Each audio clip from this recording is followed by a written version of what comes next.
So, all right. Good afternoon, everybody. I hope you are well, and we're just waiting for our special guest to come on, and so we should be with you any moment now.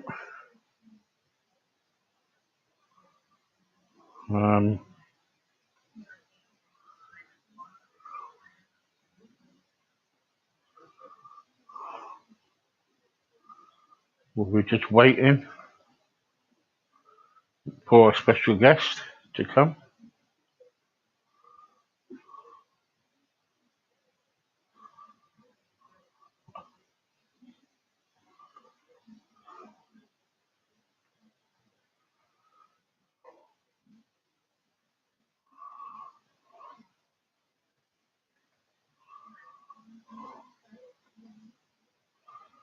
Anyway, I hope everybody's okay today. I ain't been feeling well today, so you've got to bear with me. Look at my eyes. Oh, they're horrible. So, we're just waiting for my guest. Hopefully, shouldn't be long.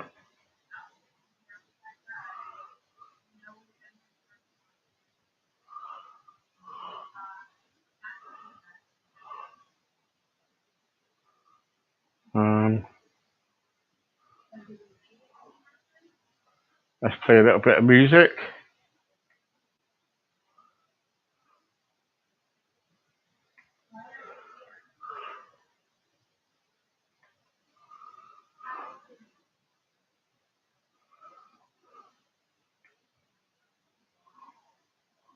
Help local business. Review your local now. Support local businesses you love with a little help from Google.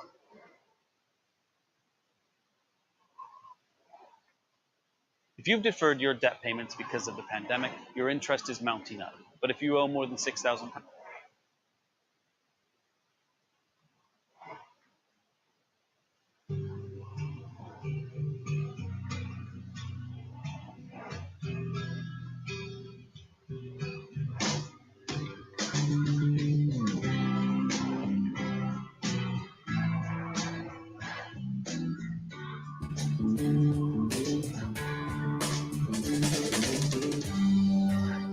the changing of sunlight to moonlight, reflections of my life.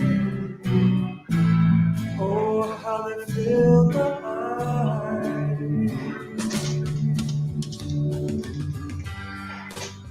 The greetings of people in trouble, reflections of my life. Oh, how they fill my mind. All my sorrow, sad tomorrow, take me back to my own home. Oh, my crying, feel I'm dying, dying. Take me back to my own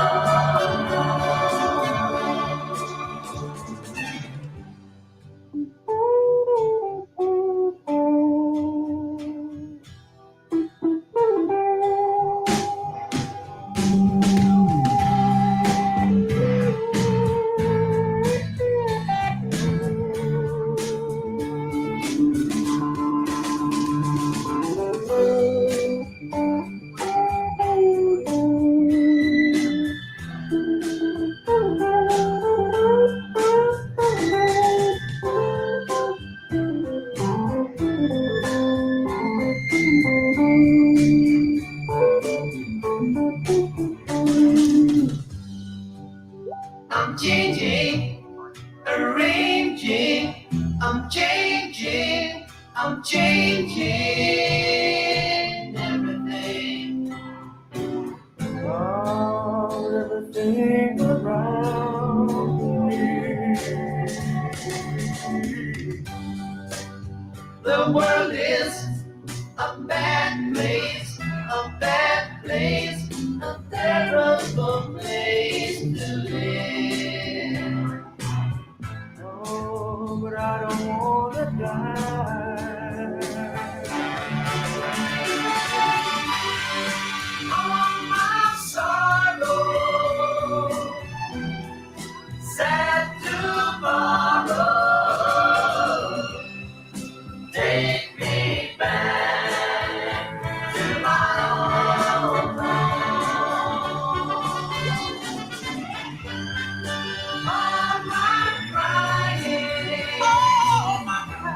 More than 20 million people use Grammarly every day to improve their writing.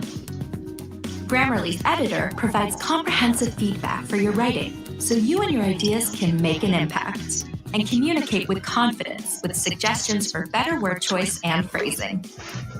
Set your goals to write in a tone that's appropriately professional. Let your ideas speak for themselves with clear, mistake-free writing. Download Grammarly today. Over the last 2 months, I've lost about 20 pounds, which Hello, Alan. Hey, how you doing? How are you? Good, thanks. Yeah, all good here. Good. Well done. I hope you're well. Yeah, never felt better. Thank you for your time. I know you're probably busy, and thank you for this afternoon. For what I want to talk about really is your time in Marmalade. Oh, okay. Yeah, Is that okay? yeah, of course. Yeah, it was a wonderful 10 years of my life. Okay, because I hear that I see that you started when you was 19, and you kind of like got your first drum set when you were 16. Is that That's right? Yeah. My first live professional work was with Crispy and St. Peters. Yes, Remember, yes. I turned pro with him. Gosh, And what was that like when you joined them then? Well, Peter, I think he's passed on now. He's a lovely guy, but he made a big mistake when he got to number one with "I'm the Pied Piper." I don't know what made him do it, but he said that he was bigger than Elvis, and you can't say comments like that about Elvis Presley because there was no one bigger than Presley ever, never has No, been, and no. it destroyed his career. Yeah, yeah. No one can. Yeah, Stupid thing to say.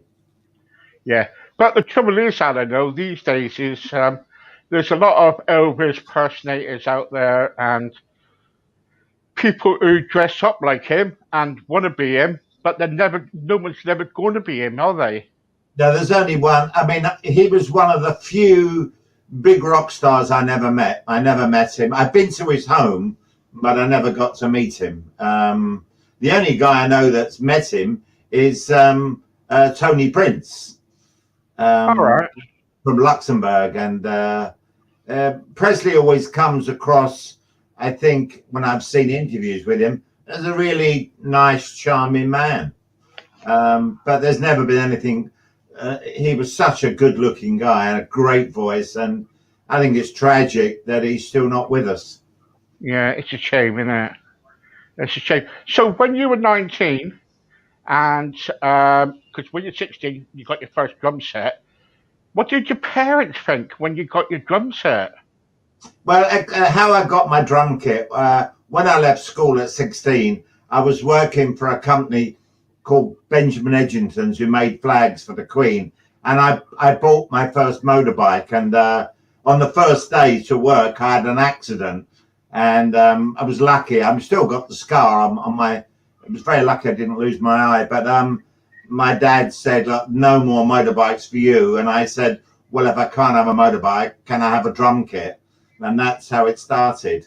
And I used to practice in the living room, and the neighbours were none too happy.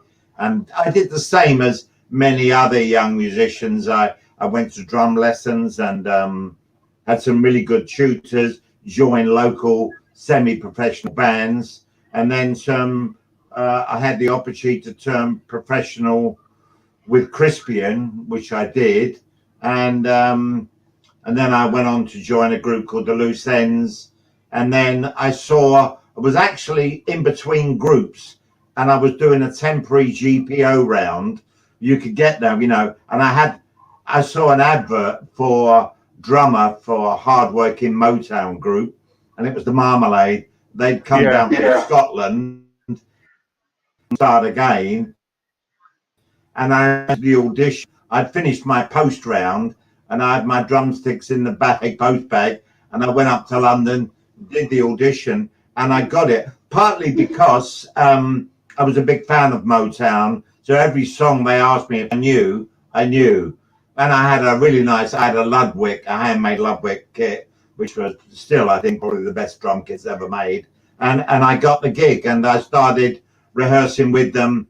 It was at Christmas, and I started rehearsing with them in the year.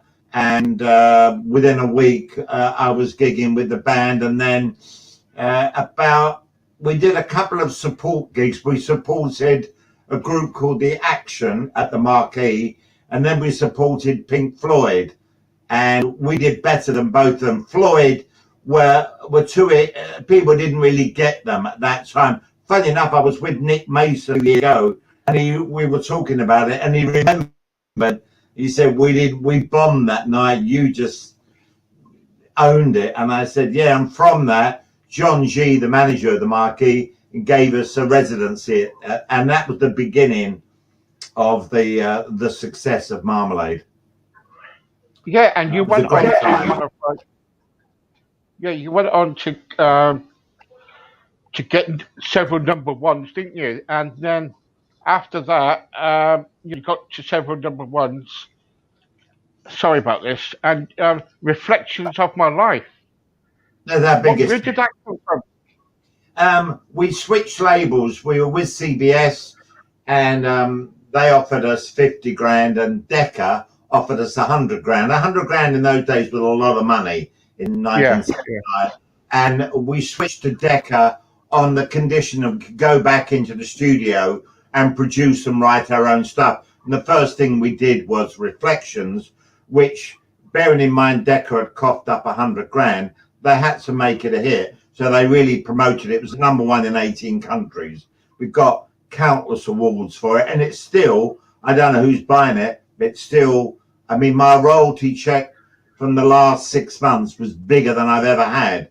So if you like, that whole era is still big for a lot of people. Yeah. Where was the idea come from Reflections, the song? Junior was the guy that wrote the music, and Dean, who sadly passed on about 3 years ago, he wrote the lyrics. If you listen to Dean's voice, a very melancholy song, and Dean was he was a sort of a downbeat person. He was not an easy man to know, and his voice was naturally soulful and sad. It really suits the whole tone of Reflections. People think we wrote it to do with the Vietnam War. That's not actually true, but it did get endorsed by a lot of the troops because of the lyrical contact. You know, the world's a bad place, a terrible place, but I don't want to die. Take me home, etc. And I'm amazed if I look on YouTube just how many. The last time I checked, it was nudging with all the sites about 40 million hits. Yeah, quite amazing. Yep. That was the best thing I'm proud of that because it's an iconic song. It still stands up. It's just a combination. I think the Marmalade were probably at their peak when we recorded that. Yeah, in 1969, you went on Top of the Pops. Yes. What was that like?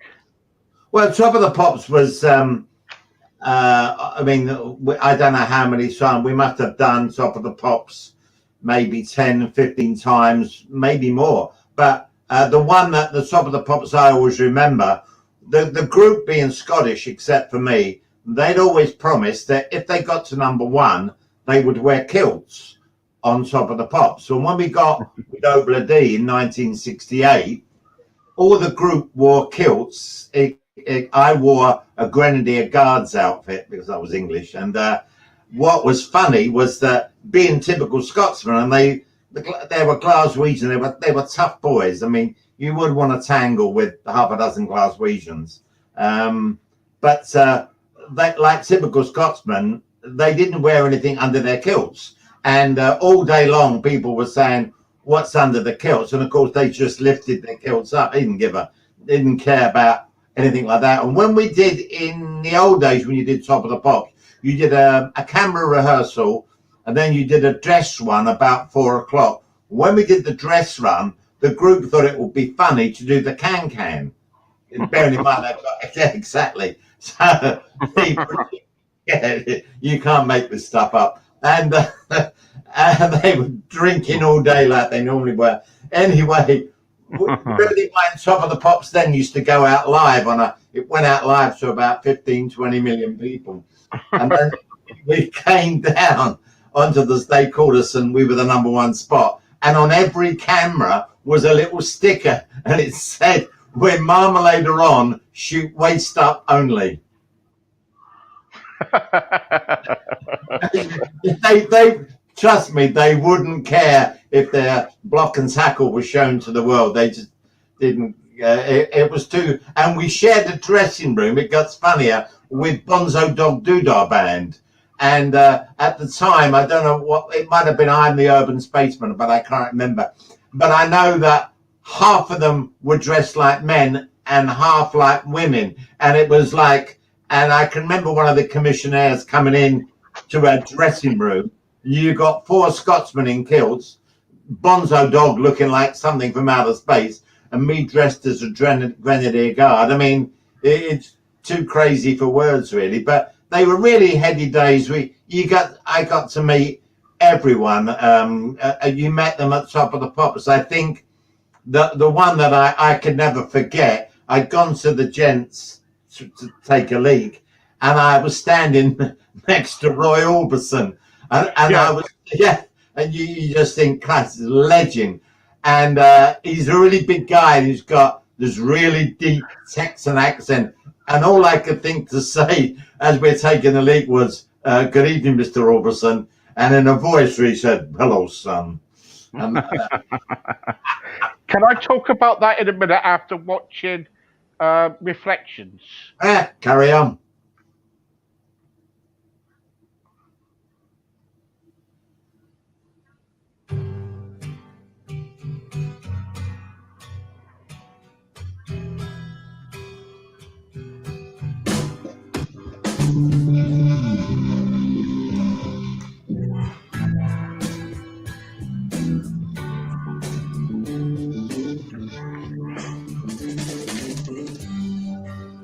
The changing of sunlight to moonlight, reflections of my life. Oh, how they fill my eyes.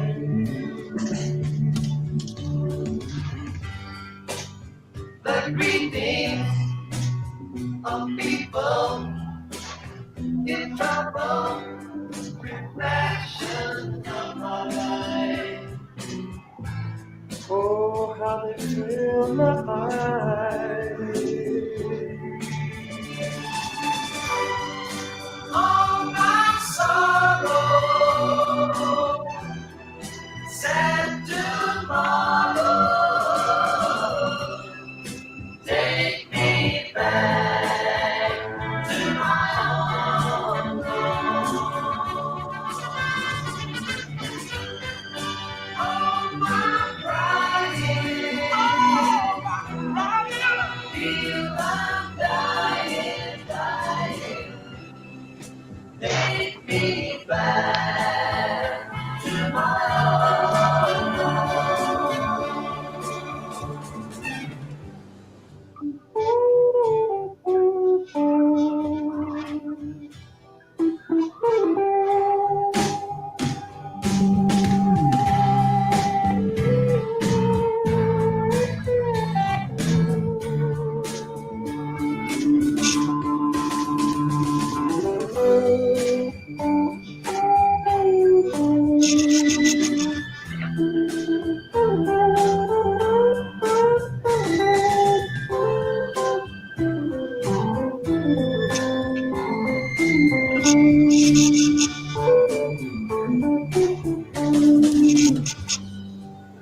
I'm changing, arranging, I'm changing, I'm changing everything.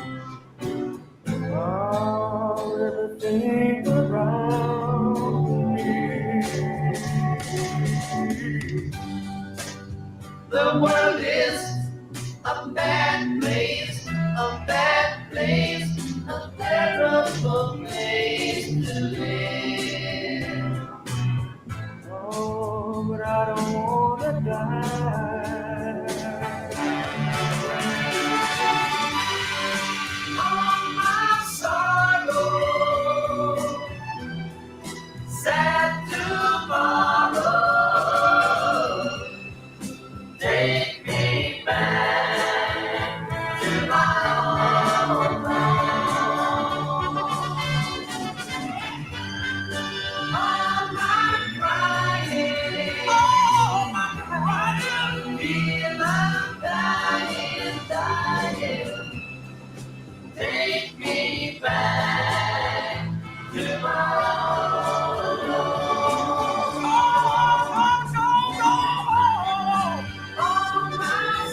That was a lovely song, isn't it? Yeah, it's just sad when I look at it because we lost Pat, the one of the rhythm guitarists, the one with the red T-shirt. He died a couple of months ago. He'd been very poorly, so there's only three of the original band left now. I'm so sorry about that. Yeah, it's like when you travel on the road, it's like a family thing, obviously. And I had a, it's an interesting, yeah, I could tell stories forever because traveling with a bunch of Glaswegians and all the road crew were, Mm. they're very clanny, and there's certainly people ask me about their drinking. They could drink a bottle of whiskey a day and it had no effect on them.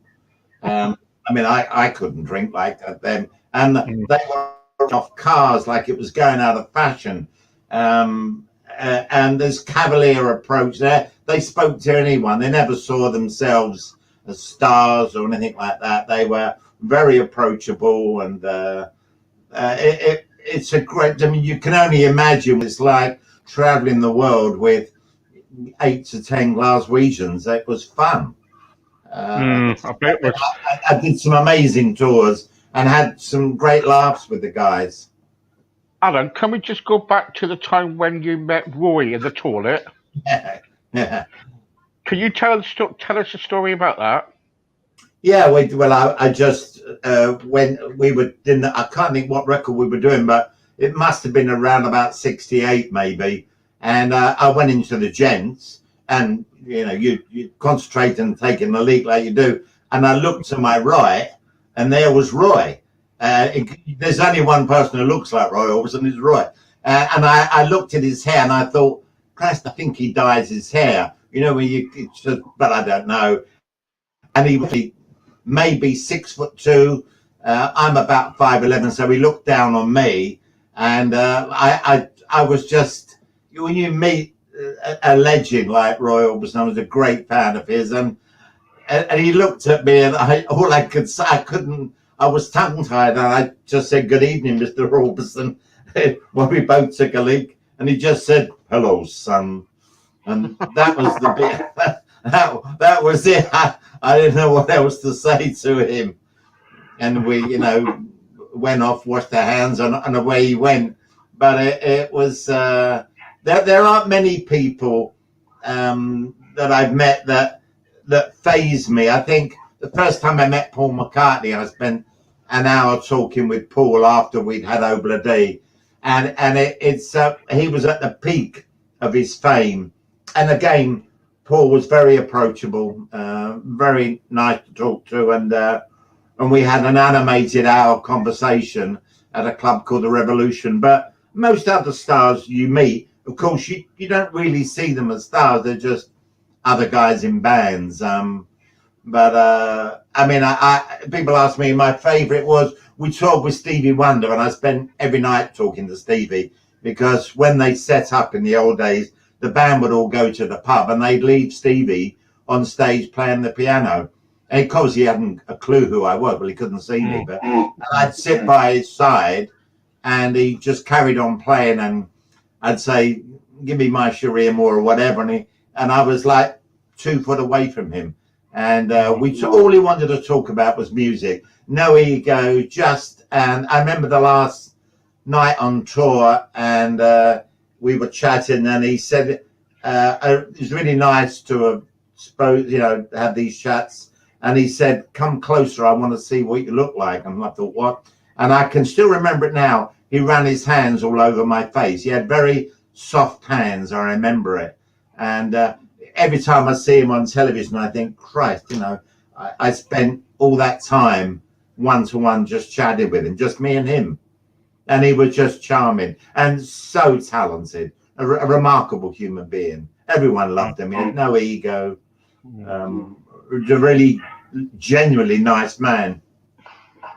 It astonished me about when he used to play the piano and he was blind. Yes, yeah.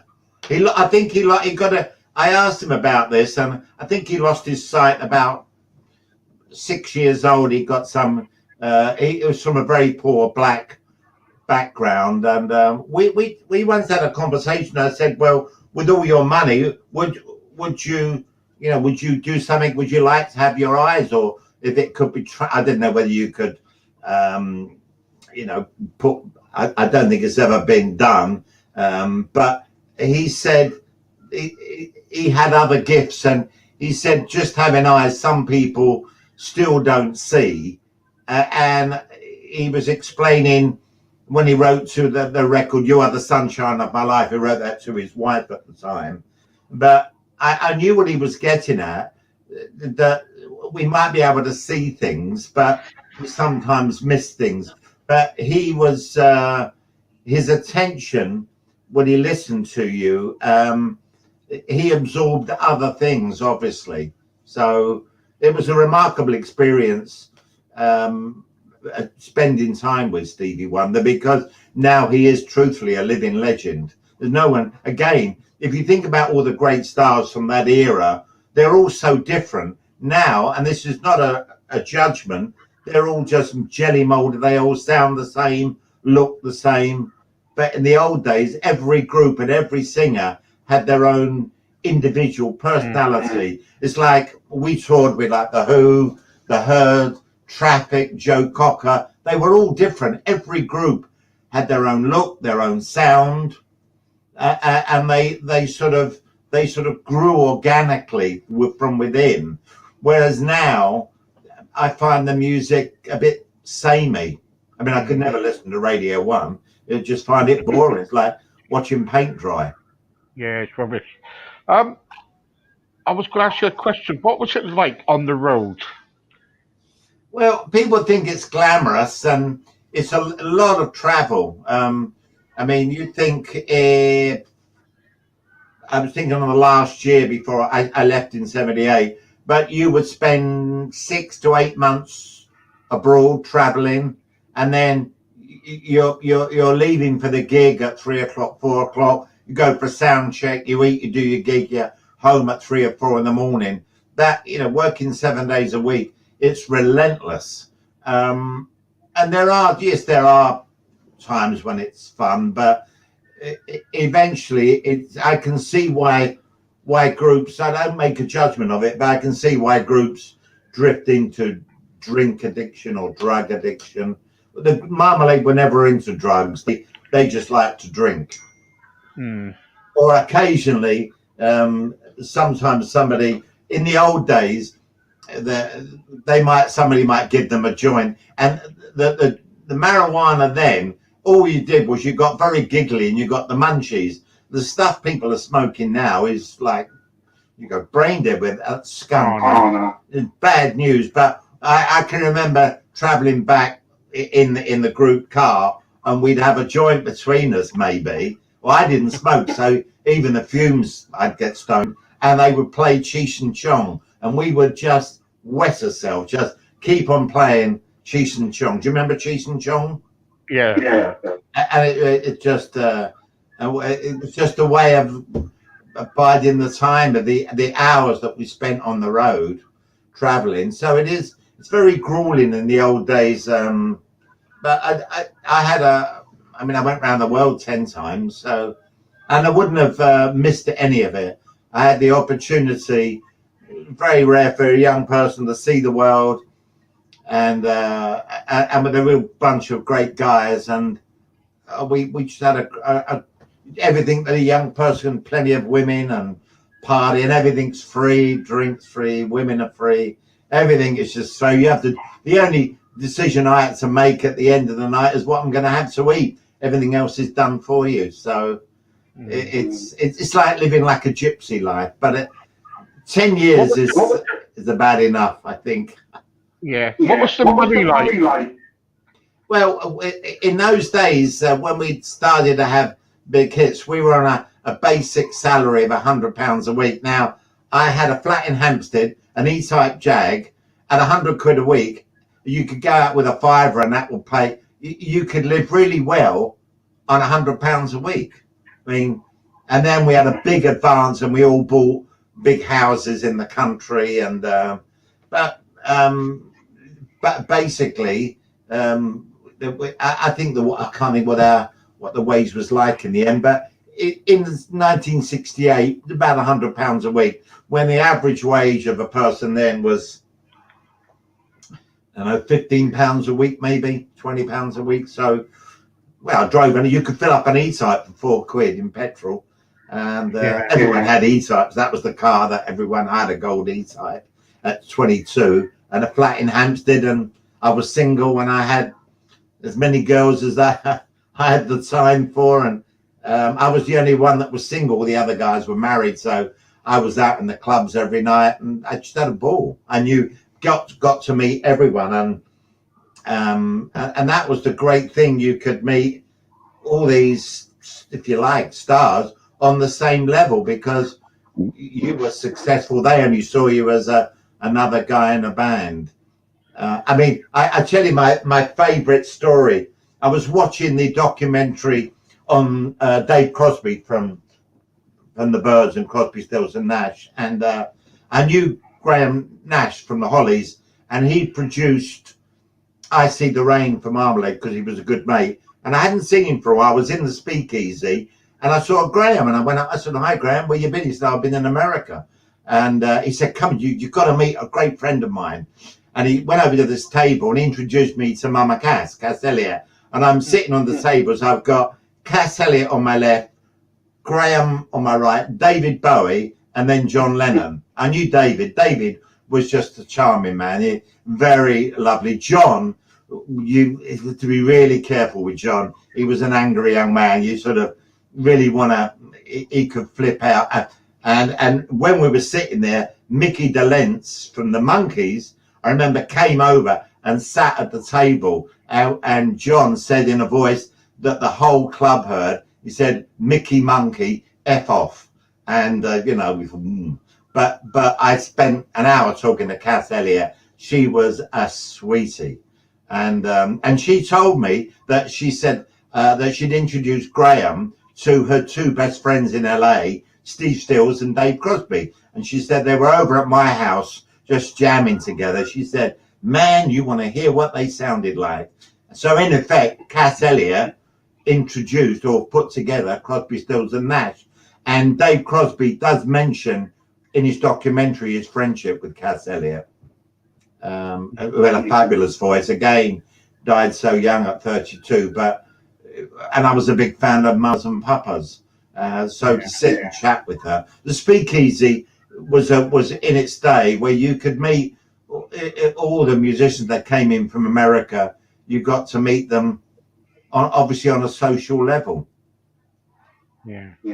The two people that most people want to know about, funny enough, is either Jimi Hendrix, and I have to admit that I turned him down as his drummer because Chaz rung me to audition for Jimmy, told me he's got this great wild black guitarist that played guitar with his teeth, and I put the phone down and thought, well, that's not going to go anywhere.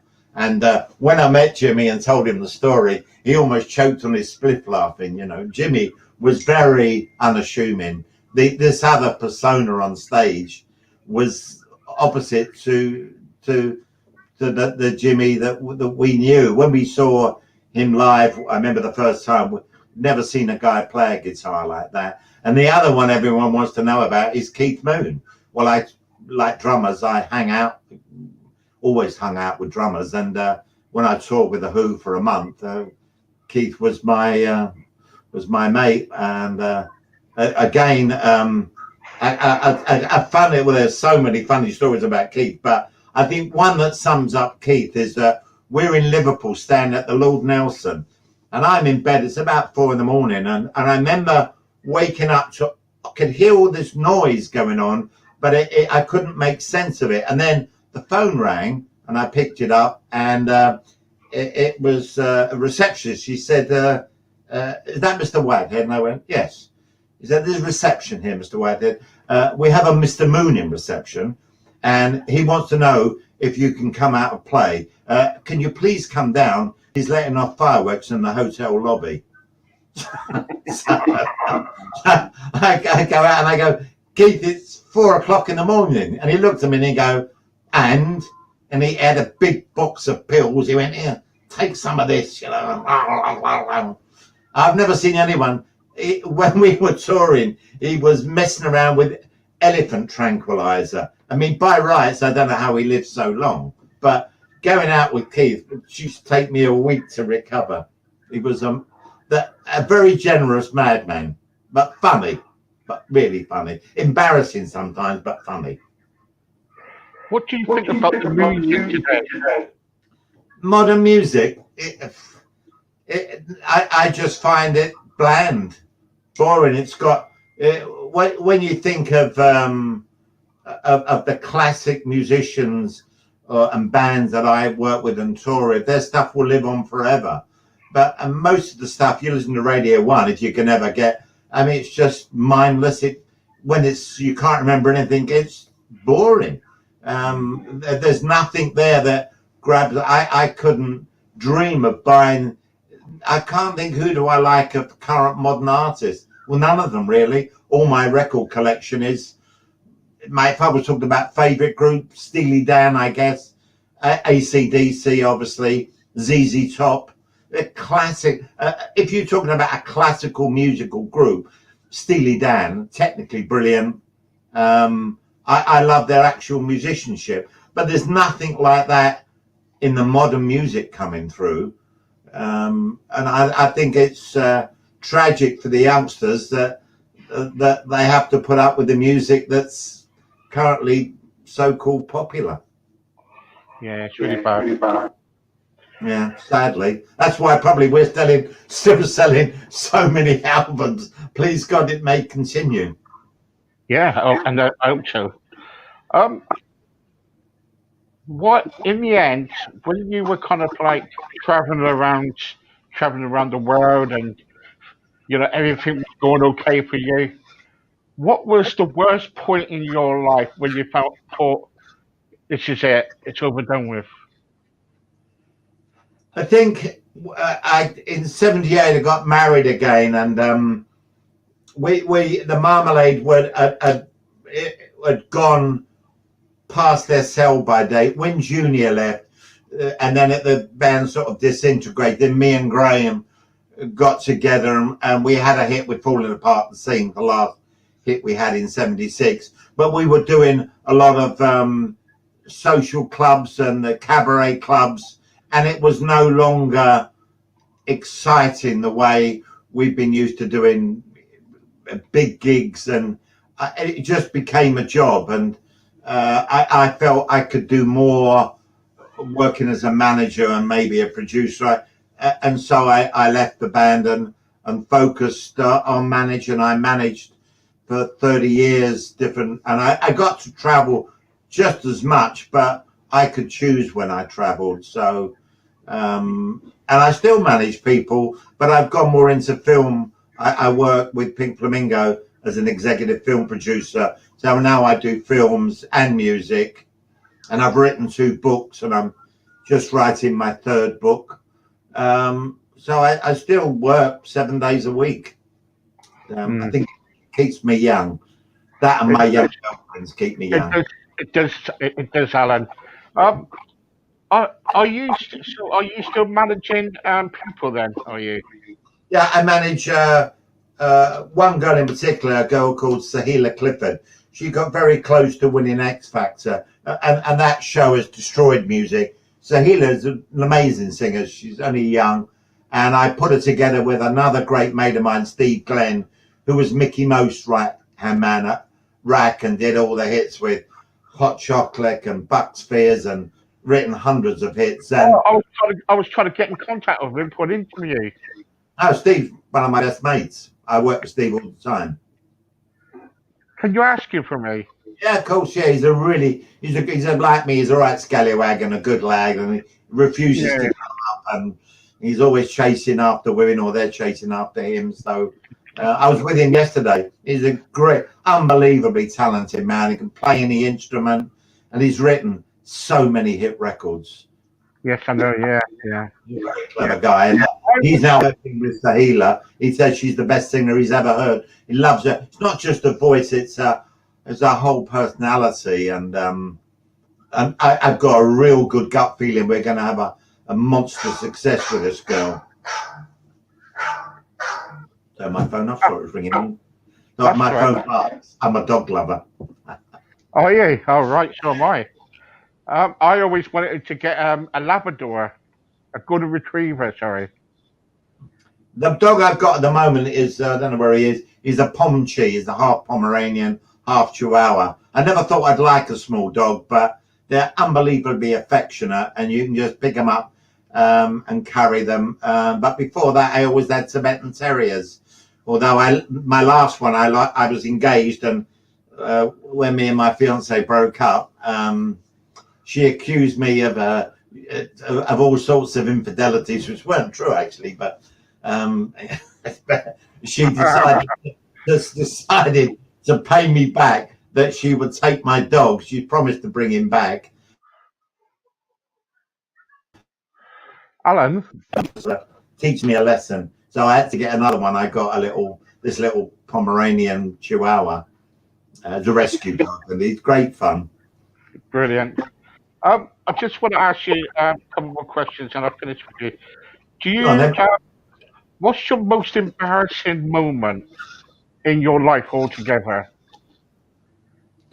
I'd say Come on, come on. I'll make it not. All right, we're the Marmalade were terrible practical jokers. Pat in particular, the one who left us recently, and we're doing a big open air festival in Norfolk, massive, thousands of people. And in those days, they give you a caravan, a big caravan. Anyway, I had because I had like a girl in every port, so I'd rung the girl I knew in Norwich, and she came to see me. And the caravan was split into two sections, and where the toilet was also a door that went out. You could go out from the toilet outside the caravan. You could go in another way. So I'm with this girl with my trousers around my legs doing the dirty deed, and the group managed to link up a mic and said to the audience, got their attention, and then opened the toilet door to catch me, what can I say, in the middle of the dirty deed act, which was probably pretty embarrassing, really. More for the girl, I think, but that's typical what the group would do, sort of coitus interruptus, I think. But I always remember that as the very funny thing. Mind you, I got my own back in my own way. Like, with the practical jokes that went on with the group were terrible. But that one stuck in my mind, because you can only imagine when you got like 3,000 or 4,000 people staring at you, where you got your trousers around your ankles, and and the girls looking, and there's all these people looking. Too funny. I just said about your most embarrassing moment, but what was your really kind of like career point in your life? I suppose that the luckiest break I had was obviously joining Marmalade, and I think when it's hard to explain, but when we got over there number one, you really know that you've arrived. You've sort of it's in fact it actually that there was a point, and I think it doesn't matter whether you're a rock star or whether you're a Tesco checkout, there'll come a point in your life when you'll question everything. You'll think, is this all there is? That point came to me, actually not then, but in 1970, when I married, first time, a beautiful Swedish model called Lena Skog. And we got married in white in Barnet. And the next day, we were on the front page of every newspaper. She was gorgeous. Sadly, she left us 20 years ago. But and I realized then that you think, so it's like you've got to where you set out. It's like you think, well, I'm famous. I'm on the front of every newspaper. I was on the evening news. Where do you go from there? You think, what next is there? And that's when I sort of, if you like, my consciousness changed, and I wanted answers more than just material wealth or fame and fortune. and then I got involved in the teachings of a man called Lao Tzu. It's a Chinese philosopher, and the 2 books that I've written are about his teachings. You want to know not the answers to life, but is this all there is? There's something more. Everyone, no matter what you do, everyone will get to the point. I want to talk about that in a minute Okay. after this song. All right.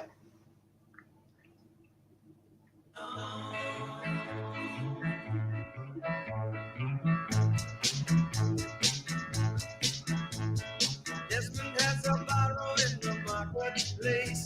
Molly is the singer in a band. Desmond says to Molly, girl, I like your face. And Molly says this as she takes them by the hand. Oh, la dee, oh, la da, life goes on.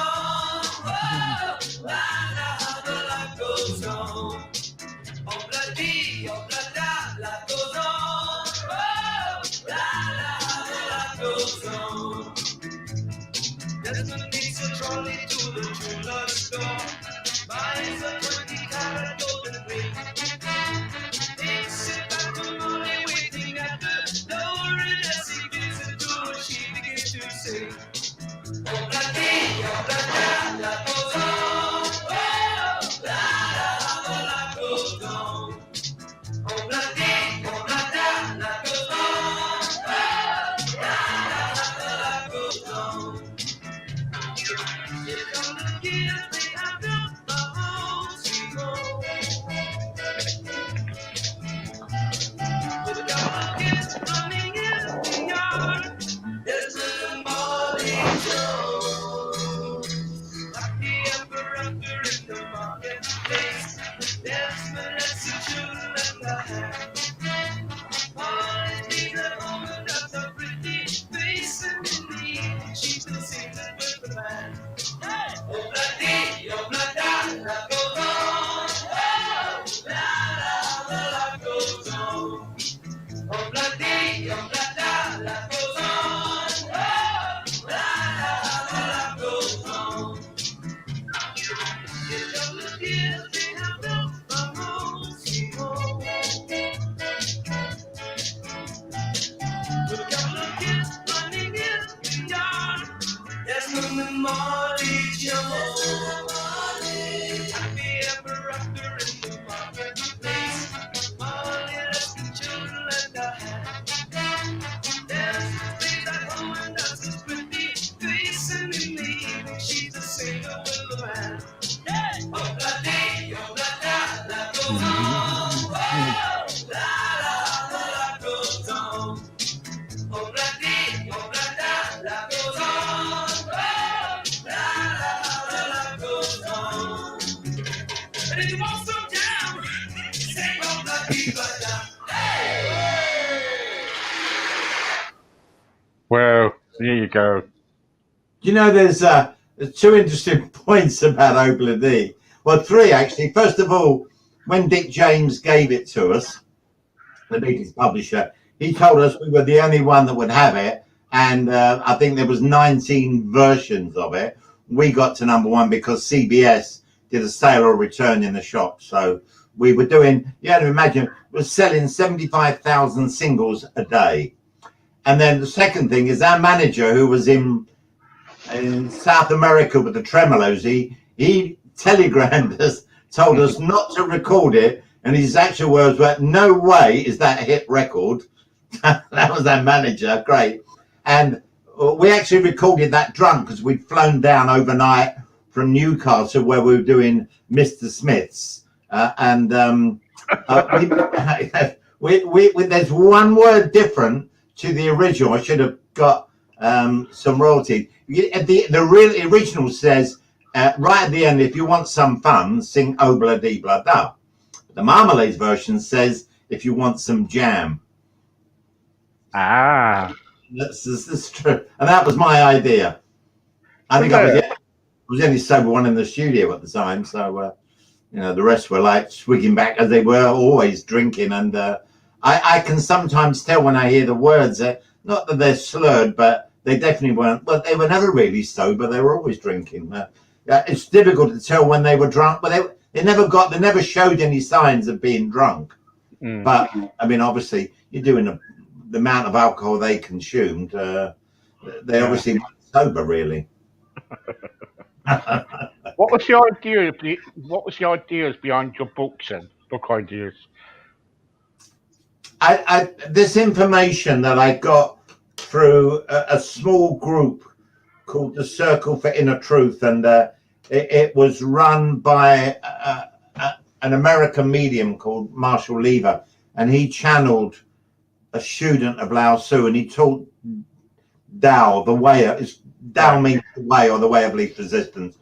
And I had all the transcripts of his teachings, and then about 5 years ago, I thought this information should really be out there as universal knowledge. And so I wrote 2 books called Don't Shoot the Messenger, book 1 and 2, about the lessons that we were taught.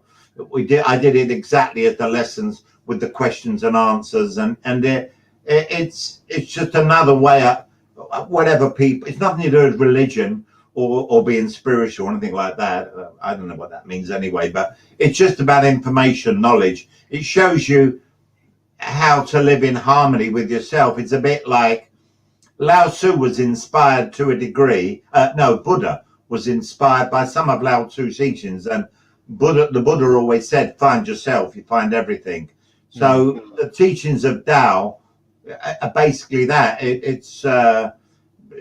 Tao would say there's no disease if you're conscious of who you are, you cannot get ill. You're out of tune, you're out of sync with the perfection that you really are. It's just a way of looking at life. I mean, people believe what they want, but the books have done remarkably well, and they've been, even I was amazed, the reviews we got, and I toured for a while on them, trying to explain the meanings. People make life very, if you think of how complex life is now, even when I was in the 60s and 70s, life was much easier, much more simple. And this is one of the reasons why I think so many people have got mental health issues now. I mean, my youngest son's a doctor. He's also a great drummer, but better off being a doctor. And I didn't realize that there are 5 million people in the UK with mental health issues. So I said to him, 5 million, why? He said, the pressure of modern day living. That's an interesting, so I'd like to think that at my tender age, the reason I'm still focused, still never get ill, still work 7 days a week, still have plenty of energy, is because I only support or give power to feeling good, to feeling well. And I still work. Again, having a doctor as a son's pretty useful. And he said to me, great advice, is if you want to retire, if you want to get old, retire. No, I don't retire. I still do. Even I'm amazed how much I manage to cram into every week. But it keeps you moving forward. Otherwise, you're just treading water, waiting to die. What type of life is that? I want to die with my boots on. Well done. In fact, I actually bought another drum kit, and I just started to rehearse a new band. I was going to call it Alan Whitehead's Marmalade, because I was with John Coughlin and Kenny Jones. John Coughlin's Quo is better than Quo. Fantastic band. And John said to me, I'll go out. He said, I work the weekends. I go to Germany now and again. I do 50 gigs a year, have a good time, make a few bob. And I thought, I'm going to do it, because there's no originals from the Marmalade actually touring. So I thought I'd go back out, bought a drum kit, started rehearsing, and then COVID hit us, and my drum kit is in my spare room, still waiting to be used. Whether I've got the time to do it or not, I don't know. But I just thought, before I got too old, I thought I'd go back on the road and just do some gigs again, just for the sheer hell of it. You're still young, Alan, still young. Yeah, it's state of mind. I mean, my kids think I'm completely bonkers. But I just refuse to grow up. I've got a lot. You think of how many, two of the band are dead now, and I'm finding all around me, friends are dropping like flies. And I choose to live my life differently, and I think it helps me keep young, really, in a way, or mentally young. Physically, Christ, I'm 75 now, but Alan, I've got some questions here that people's left me. Um, I've got Paul Campbell. He said, "Did you ever meet the Beatles?" yeah. Well, I met John and I met Paul. I never met Ringo or George. I'd love to have met George actually, because he's a very enlightened man. But Paul, I met. In fact, again, Paul, when he formed Wings with Denny Lane, Denny was still a friend of mine. They asked me to join Wings, but I was with Marmalade and I couldn't just leave the guys. So I suppose in a way I turned down Wings as well. But yeah, Paul was the one I got, and he was lovely, always very friendly, very approachable. But I Okay. didn't meet the. Did I meet all the Beatles? No, just I met John, and I had a long conversation with Paul one night, and with the fact that he rang me to ask me about joining the band, so I guess I could say Paul was anyone I really knew. Okay. Couple of other questions. Where is it to? Do you ever keep in contact with anybody famous? Do you have any other famous friends? Um, Well, I've just come off filming The Loss Adjuster with Luke Goss. I've become really good friends with Luke. He's a drummer like me, but I mean, I'm still friendly with John Coughlin, Kenny Jones, um, Linda Lewis. I mean, if I start looking, but we don't see them as famous. They're just musicians like me. I've probably got, I suppose if you think about it, a lot of famous friends, but you just don't see them that way. They're just mates. Yeah. Most drummers tend to hang out with drummers. So, but I'm lucky because I'm working in films now. I've got a real cross section. Most of my, if I was truthful, 2/3 of my friends are either in music or film or the arts or theatre, because you socialise with that group of people. Now, there isn't many people I haven't met, but when you say friends with, I mean, certainly I've become really good friends with Luke Goss, really got on well with him. We spent a lot of time together. We still message each other. He's in Los Angeles. He's written a book called Desert Conversations. He's a very deep individual.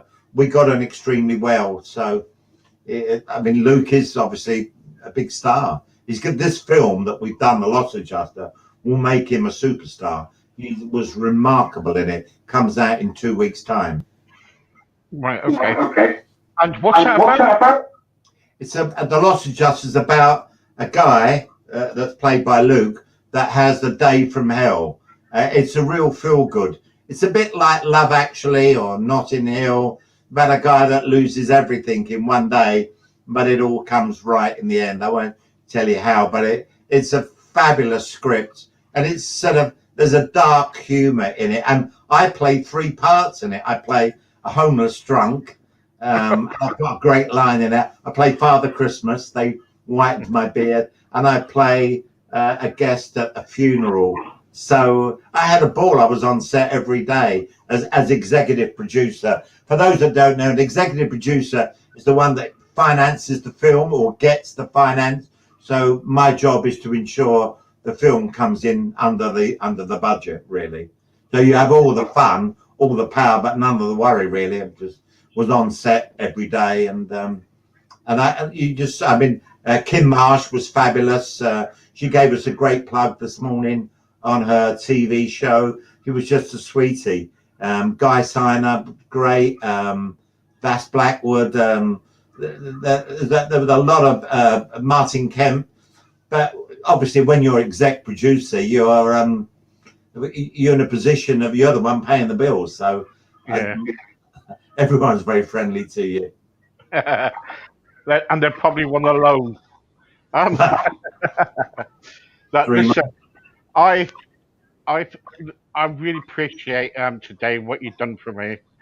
You're a legend, and In you're my own really lunchtime. sorry. A legend in my own lunchtime. No, you're not. No, thank you very much for taking your own lunchtime out. It's been an hour, and it's supposed to have been half an hour, and I'm sorry. I really thank. Tell all your listeners, go and see The Loss Adjuster. It was a really clever. They'll really enjoy it. It's a family film. There's nothing. You take your kids, no swear words. Got a 12A, and if they really feel inclined, buy the record that promotes the film, which is done by Beverly Knight. It's called A Christmas Wish. It's out now. It's getting played, and Beverly Knight, remarkable singer. And it's a great. It's a bit like a Maria Carey, but it's a full Christmas song. It's a really uplifting, fun track, and obviously getting Beverly to sing it was a great coup because she's one of England's greatest black soul singers, I think. Yeah, of course. Yeah, and very good too. But thank you very much for taking your time up. The There's one pleasure's there's one thing I've got to ask you, and I'm going to let you go. If someone came up to you today and they said, "I want to go into the music business," what advice can you give them? a hard one, that. I'd say the best advice is be the best you can be. If you're a musician, learn to get a good tutor. Learn if you're a vocalist, get the best you can get. A vocal coaching to protect your voice.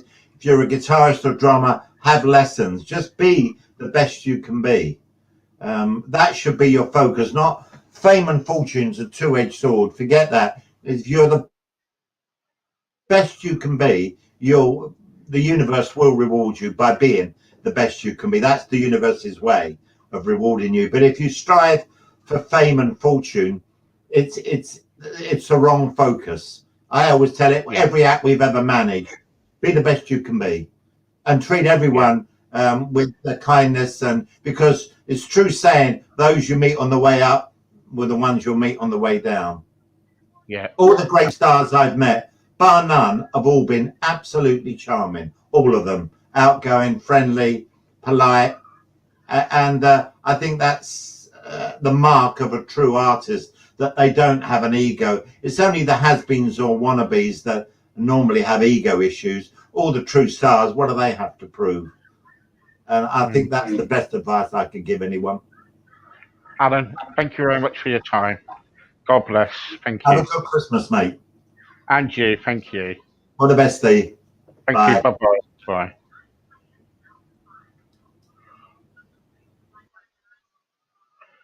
There you go. What a lovely gentleman Alan was. It only supposed to have been for about half an hour, about an hour.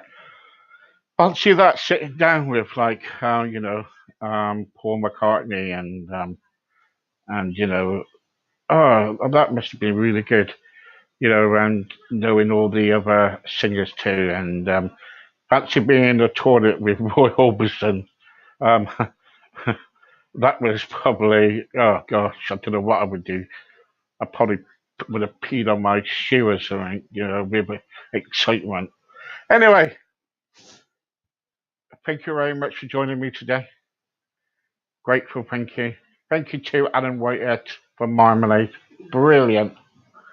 And once again, thank you very much. See you later, folks. Bye bye.